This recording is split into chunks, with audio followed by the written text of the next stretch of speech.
Greetings, my people. We have come again with an interesting story. Once upon a time, in the sun-drenched village of Adimma, the air was filled with laughter and shouts as villagers gathered to witness another game of chance. Odelibe, the notorious gambler, sat with a confident smirk on his face.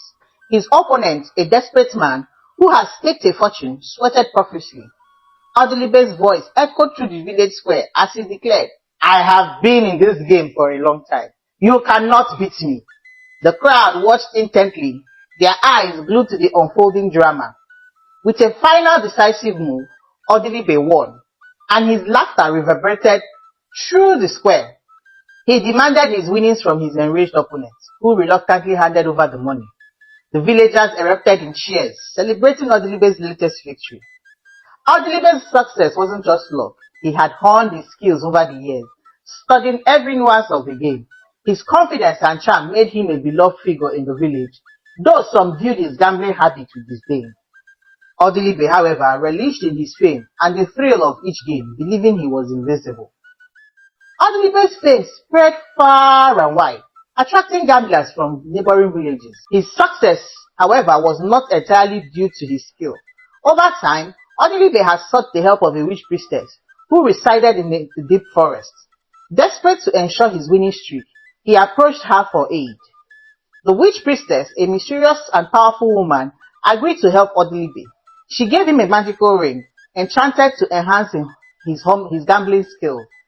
With the ring on his finger, Odelibe's instincts became sharper and his strategies flawless.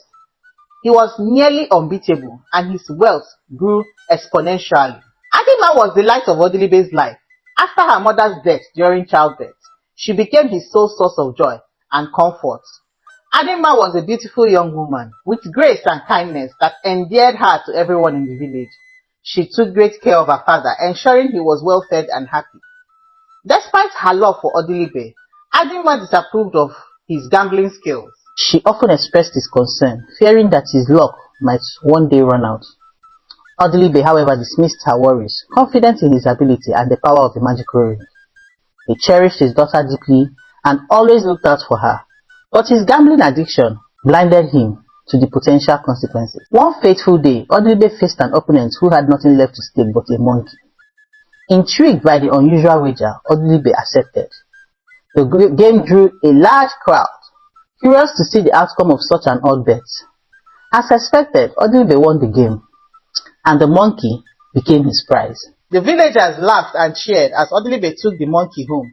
Little did they know that this small, seemingly harmless creature would soon cause great trouble. Unbeknownst to Odelibe, the monkey had a penchant for shiny objects. He brought it home, unaware of the chaos it would soon unleash. Everything was fine until one day, Odelibe removed his magical ring and forgot to wear it back. The monkey saw the ring and took it. Panicking, Odelibe decided to retrace his steps and question everyone in the house. But it was no use. The monkey had cleverly hidden the ring, and it was nowhere to be found. Adimma watched her father's growing desperation with concern. She tried to help him search, but their efforts were in vain. Without the ring, Odelibe's confidence began to waver. He could no longer rely on the magical enchantment that had made him nearly invisible. He decided to visit the witch priestess once more, but upon reaching her secluded hut in the forest, he was met with tragic news. The priestess had passed away. Disheartened but determined, Odelibe resolved to continue gambling without the ring, convinced that his natural talent would suffice. However, his luck had truly run out. Game after game he began to lose, and with each loss his wealth diminished. The village, once in awe of his skills, started to see him in a different light. Without the magical ring, Odelibe's fortunes changed dramatically. The games he once won effortlessly now ended in bitter losses. His wealth, accumulated over the years of gambling, quickly dwindled. The lavish lifestyle he had enjoyed began to crumble, and the respect he once commanded in the village faded away. Adimma watched in despair as her father spiraled into a pit of desperation. Despite losing almost everything, Odelibe's addiction to gambling only grew stronger. He refused to heed Adimma's pleas to stop and seek a different path. His pride and addiction blinded him to the reality of the situation. The once confident gambler was now a shadow of his former self, clinging to the hope that his luck would return. One bright morning, feeling an inexplicable sense of luck, Odelibe decided to gamble once more. He roamed the village in search of a worthy opponent, but found none. Just as he was about to give up, he encountered a traveling merchant who presented an enticing proposition. The merchant revealed a treasure chest filled with gold and precious jewels, promising it all to Odelibe if he won. However, Odelibe had nothing left to stake. The merchant, noticing Adimma's beauty, suggested he stake his daughter. Odelibe initially refused, horrified at the thought. Adimma too was appalled and pleaded with her father to reject the offer. But as the merchant increased the stakes, greed and desperation crowded Odelibe's judgment. Believing that his luck had returned, Odelibe convinced himself that he could win the game and secure a future for both himself and Adimma. Ignoring her tearful pleas, he accepted the merchant's offer, convinced that his luck would not fail him. The game began, and Odelibe's confidence quickly shattered. The merchant was a skilled and cunning player, and Odelibe soon found himself outmatched. As the game progressed, it became clear that Odelibe was losing. His hand trembled and sweat dripped from his brow as the final move approached. When the game ended, Odelibe had lost everything. The merchant's laughter reverberated. His victory was met with silence from the gathered villagers. Adimma's cries echoed through the squares as she was taken away by the merchant. Odelibe, now completely destitute, realized the enormity of his mistake. He had gambled away the one person who truly cared for him. As Adimma was taken away, the merchant's true intention was revealed. He planned to use her beauty and grace to charm and deceive wealthy men in distant lands. Adimma, heartbroken and terrified, was forced into a life she never wanted. She was treated well enough to maintain her beauty, but was always under the merchant's watchful eyes, ensuring she could not escape. In the new environment, Adimma was paraded before affluent men, her sorrow hidden behind the facade of grace. The merchant used her as a pawn in his scheme to swindle and manipulate, taking advantage of her appearance to gain riches. Despite her circumstances, Adimma remains resilient, holding on to the hope that one day she would escape and reunite with her father. Back in Adungi, Odelibe's life spiraled further into misery. Without Adimma and his wealth, he fell into deep poverty. The villagers, once in awe of his gambling prowess, now shunned him. He was no longer the charming gambler, but a broken man, haunted by his loss and his addiction. Hunger and despair became his constant companion. He wandered the village aimlessly, his mind clouded with regrets and sorrow. In the merchant's care, Adimma, though outwardly compliant, never gave up hope. She befriended other captives and planned her escape, waiting for the right moment to act.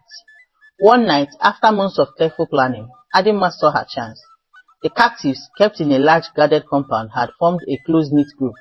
They shared their dreams of freedom and devised a plan to escape. Adimma, being intelligent and resourceful, took the lead in orchestrating their breakout. The sympathetic guard, named Nkem, had developed a soft spot for Adimma. He admired her spirit and strength. Despite her circumstances over time, Adimma gained Nkem's trust and confided in him about their escape plan. She didn't know that Nkem had developed feelings for her. The plan was intricate and risky. It involved creating a distraction that would draw the attention of the guards away from the main gate.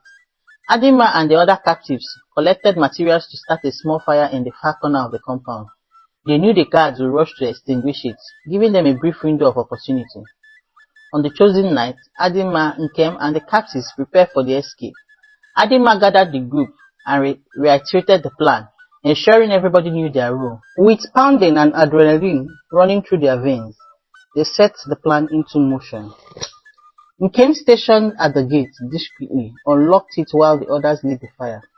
As flames began to rise, the guards panicked and rushed to put it out. Adimma seized the moment, leading the captives through the unlocked gate. They moved quickly but quietly, sticking to the shadows to avoid detection. The captives ran through the forest, branches scratching their skin and underbrush tripping their feet. Adimma urged them on, her determination unwavering. They reached a hidden path that Nkem had shown them, leading to a small river. There, they found a raft he had prepared for the journey. With no time to waste, they climbed onto the raft and pushed off, letting the current carry them away from the merchant's camp. The sound of pursuit faded into the night as they floated down the river, freedom finally within their grasp. As dawn broke, they reached a safe distance from the camp. Exhausted but elated, Adimma and the other captives embraced, tears of joy streaming down their faces. They had achieved the impossible, escaping their captor and gaining a chance at a new life. Adimma's thoughts turned to her father Odelibe as she vowed to find him and rebuild their lives together. After weeks of hardship and constant vigilance, Adimma and the group of former captives finally reached the outskirts of Adungi. Exhausted but filled with hope, Adimma was determined to find her father. The village had changed since she was taken, but her memories of home guided her steps. Adimma found Odelibe in a pitiable state, reduced to a shadow of his former self. He was sitting outside a dilapidated hut, his face gaunt and eyes hollow. When he saw Adimma, his expression changed from despair to disbelief. Tears streamed down his face as they embraced, both overwhelmed with emotion. Adimma vowed to take care of her father and help him overcome his addiction. Odelibe, deeply remorseful for the pain he has caused, promised to change his ways with Nkem by their side. They began the arduous task of rebuilding their lives. Adimma and Nkem worked together, earning the villagers' respect through their hard work and dedication. The bond between Adimma and Nkem grew stronger during this time. They found solace in each other's company, and their shared experience created a deep, unbreakable connection. In time, their friendship blossomed into love. Nkem proposed to Adimma and she accepted, bringing joy to both their lives and providing a new beginning for the small family. With Adimma's unwavering support and Nkem's dedication, Odelibe found the strength to rebuild his life from the ground up. Adimma and Nkem worked tirelessly, weaving baskets and crafting goods to sell to the market. Their love and partnership inspired those around them, and soon their small home was filled with the warmth and comfort they had long missed. The bond between father and daughter grew stronger, rooted in mutual love and the hardship they had overcome. Nkem's presence brought stability and strength to their lives. He became a pillar of support to Odelibe, helping him stay on the path of recovery and resisting the lure of gambling. Together they built their lives, finding happiness in each other's company and in the simple joy of a daily life. Odelibe and Adimma's story spread far and wide, inspiring others to avoid the pitfall of greed and to cherish their loved ones. Together, Odelibe, Adimma and Nkem proved that with love and determination, even the deepest wound could heal. Their home became a symbol of redemption and hope, and a place where the past sorrows were replaced with the joy of new beginnings. The village of Adungi thrived, and with its people taking to heart the lessons learned from Odelibe's tales. Thank you. If you enjoyed this story, please like, share, subscribe. Watch our other interesting videos posted on our channel. We cannot wait to have you as a member of our AfricanFolktales TV Addict channel. Thank you so much for your support.